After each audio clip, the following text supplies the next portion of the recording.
Salut à tous, on se retrouve aujourd'hui pour parler du FC Barcelone en ce lundi 8 juin.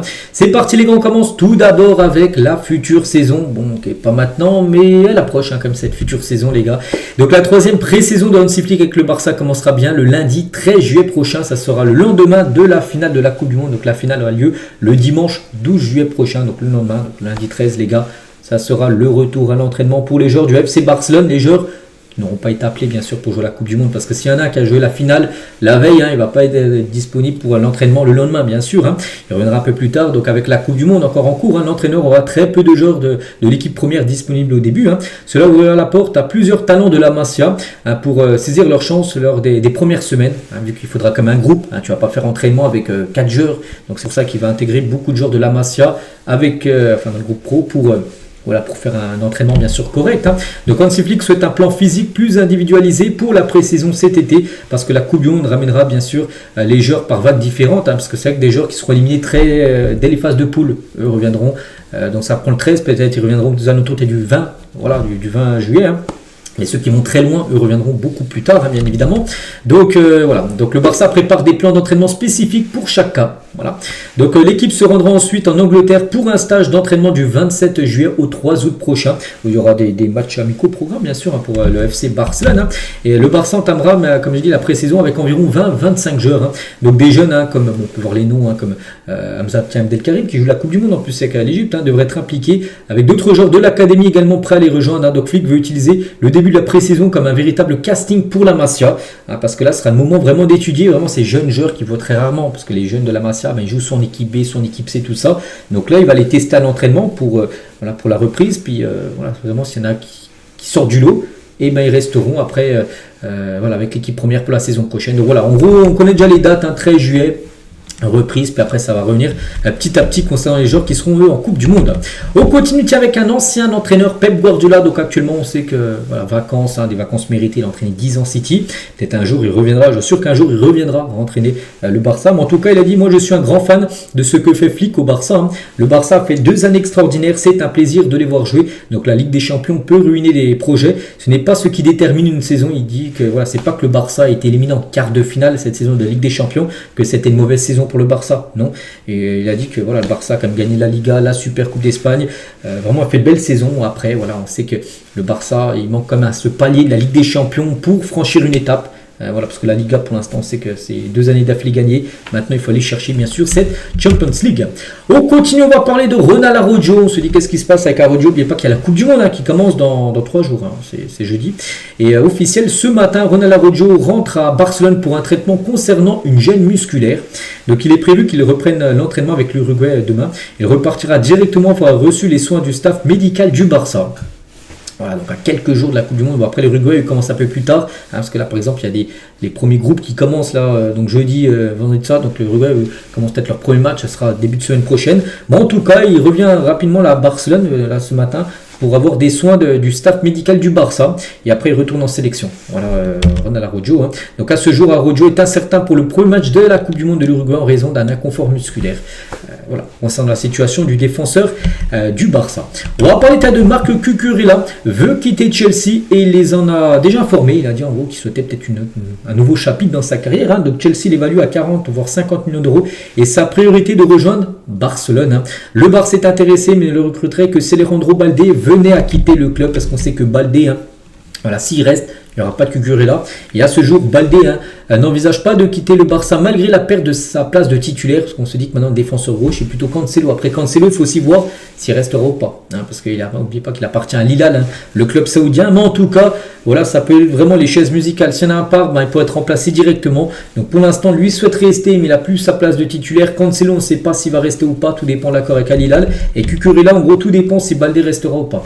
Voilà, actuellement la situation de ce qui se passe par rapport au poste de latéral gauche.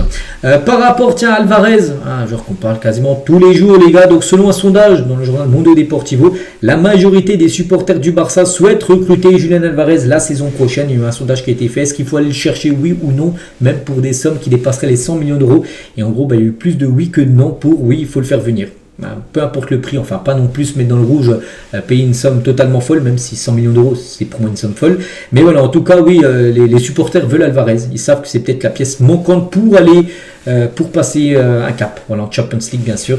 Donc voilà. Alors après on verra. Comme j'ai dit les gars, ça va prendre du temps. En plus il y a la Coupe du Monde bientôt qui arrive. Le joueur, je pense, est focus sur l'Argentine et le Mondial, ce qui est totalement logique, on peut le comprendre.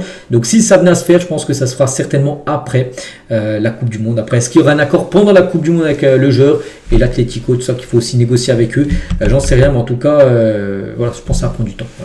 Voilà. Concernant Bernardo Silva, donc l'avenir de Silva reste encore ouvert. Donc le Barça reste l'option qui l'attire le plus, mais l'Atlético pousse fort pour le convaincre. Ils sont même prêts, l'Atlético, à lui proposer plus d'argent. Donc le joueur, déjà, on sait que c'est sûr, il quitte l'équipe de City.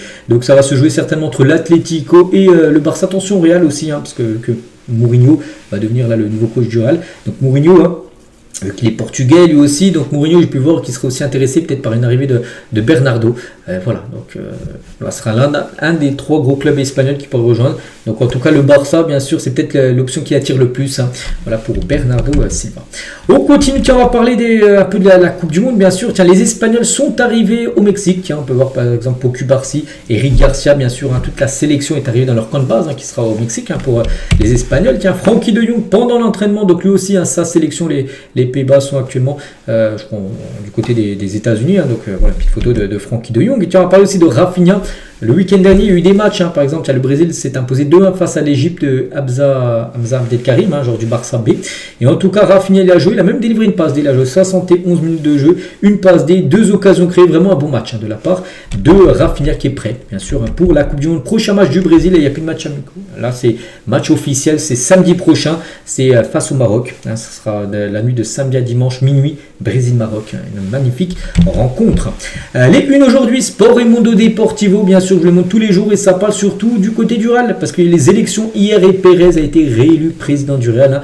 Florentino n'est plus intouchable, voilà, parce que son adversaire, Enrique Riquelme, a obtenu comme 35% des votes. On pensait qu'il y avait plus d'écart.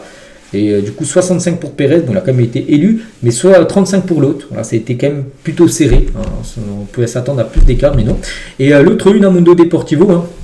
Bon, ça parle de Florentino, du coup, va annoncer Mourinho, voilà, dans le club rival, mais côté Barça, Cucurella attend le Barça, ce qu'on a un peu parlé tout à l'heure, comme j'ai dit, que lui il serait ok pour quitter Chelsea, mais il faudrait déjà un départ d'Alejandro Balde. On va parler d'Anthony Gordon. Je veux tout gagner à Barcelone, elle est claire, donc il revient sur sa signature au Barça. Il a dit seulement jouer à Barcelone, ça ne me satisfaisait pas, je veux tout gagner là, c'est là que ma carrière commence dans ma tête, je suis au stade où je me suis toujours dit que j'allais être, en gros, parce qu'il sait que le Barça, il n'y a peut-être pas de club au-dessus, donc là vraiment il est au top de sa carrière dans le club qu'il souhaitait jouer. Donc là maintenant il dit il veut tout gagner au Barça, donc tout, ça comporte bien sûr la Champions League. On continue avec Lamine Yamal. On va revenir sur quelques déclarations de sa part, parce qu'il est en interview, qu'il est en vidéo. On va revenir sur quelques de trop déclarations de sa part, enfin un peu plus.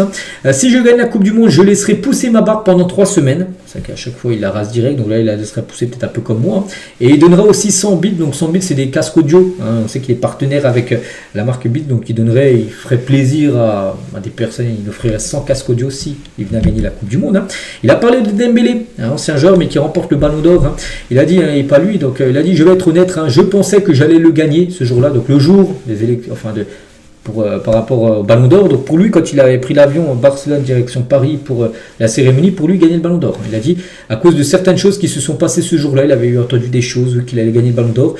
Mais du coup il n'a pas gagné, on sait que c'est Ousmane, mais c'était en fait bien que Dembélé l'ait remporté, en gros, ça m'a aidé à grandir en tant que personne, et ce n'était pas le bon moment pour moi de le gagner parce que j'étais juste un gamin et que je n'aurais pas su l'apprécier comme il se doit de gagner ce Ballon d'Or. D'ailleurs j'ai une bonne relation avec Ousmane Dembélé, j'ai traîné avec lui, je lui ai beaucoup parlé et on a discuté récemment. J'ai beaucoup mûri depuis et j'ai changé beaucoup de choses aussi dans ma vie. Aussi je suis vraiment heureux pour Ousmane, on s'entend super bien. Voilà ce qu'il a pu dire. Voilà, par rapport au Ballon d'Or. Pourquoi est-ce qu'il a changé de Nike pour Adidas? Avant il était avec Nike, puis il est passé maintenant avec l'équipe entière Adidas. Il a dit j'ai vu qu'il y avait une place pour moi chez Adidas qui n'existait pas chez Nike. J'avais 15 ans à l'époque et chez Nike je voyais Vini et Mbappé alors que j'étais encore très jeune. Adidas m'a fait confiance pour devenir le visage de la marque. Et voilà pourquoi en gros il a signé un contrat très juteux avec la marque allemande Adidas. Les joueurs qu'il aime regarder en dehors du Barça, il a dit Neymar bien sûr. J'aime regarder Neymar, c'est mon idole. Mais il aime aussi beaucoup les deux joueurs de City, Doku et Ryan Cherki tu vois les trois. Donc Cherki, Doku, Neymar, ils ont à peu près tous le même style de jeu que Lamine Yamal. C'est des joueurs qui aiment dribbler, qui aiment faire le spectacle, tout ça. Donc voilà, ils s'identifient à ces joueurs-là, bien sûr. Lamine et ces joueurs-là s'identifient, bien sûr, à Lamine. Mes 3 meilleurs jours de ma vie en dehors du football, il a dit, quand on a fait du vélo à Paris, on a fait tout Paris à vélo. Il était venu incognito, il était un petit peu avec une écharpe, ça pour pas être reconnu, mais il était venu avec ses amis à Paris, il avait fait du vélo, puis il a vraiment apprécié ça. Le jour aussi, on est sorti boire un verre récemment. On a passé tout l'après-midi et la nuit à boire quelque chose, il y a environ une semaine. Et un autre jour, on est allé encore à Paris, il aime vraiment venir en vacances à Paris, pour aller boire un verre, acheter des vêtements et ensuite faire du skate partout à Paris. C'est les 3 meilleurs jours qu'il a pu faire en dehors du football. Quel conseil donneriez-vous à quelqu'un qui veut devenir footballeur? Il a dit, je leur dirais de rêver. Tout comme on peut faire ses débuts à 16 ans, on peut aussi faire ses débuts en professionnel à 27 ans. C'est vrai. C'est vrai, ça qu'il y a des joueurs qui ont commencé leur carrière très tard. Je pense à Jimmy Vardy, un attaquant anglais qui a commencé, je crois, dans ces années-là, à 27 ans sa carrière. Il a pu gagner, par exemple, la Première Ligue avec Leicester. Pourquoi est-ce que je bande ma main pendant les matchs? C'est ça qui m'a strap, tout ça. Il a dit parce que je joue à la PlayStation à la maison, j'ai frappé la télé, je me suis abîmé les doigts et ils ont gonflé. Il a dû perdre le match, puis énervé, il a tapé dans la télé, donc il s'est blessé. Du coup, il avait porté un bandage, puis du coup, il avait vu donc les matchs après, il avait porté le bandage, puis là, du coup, ça fait stylé, en gros, porter un bandage. Et depuis, j'ai commencé à porter un bandage, ça m'allait plutôt bien, alors que maintenant, il est plus blessé. Voilà, ses doigts ont dégonflé, tout ça. Un peu comme Karim Benzema. Donc lui, il a un bandage. On sait Karim Benzema parce qu'il a un problème au petit doigt. Donc tout le monde a commencé à plaisanter. Donc KB9 et de là, ça m'a plu. Alors j'ai gardé. Je l'ai gardé. C'est pour ça que maintenant, il porte toujours un bandage à la main. Lamine et Yamal, on finit avec ça aujourd'hui. Donc voilà tout ce qu'il y avait à dire aujourd'hui. J'espère que ça vous a plu. On se retrouve, nous, demain, bien sûr. Demain, mardi, pour le prochain numéro. Moi, je vous souhaite une très bonne journée. Et à demain.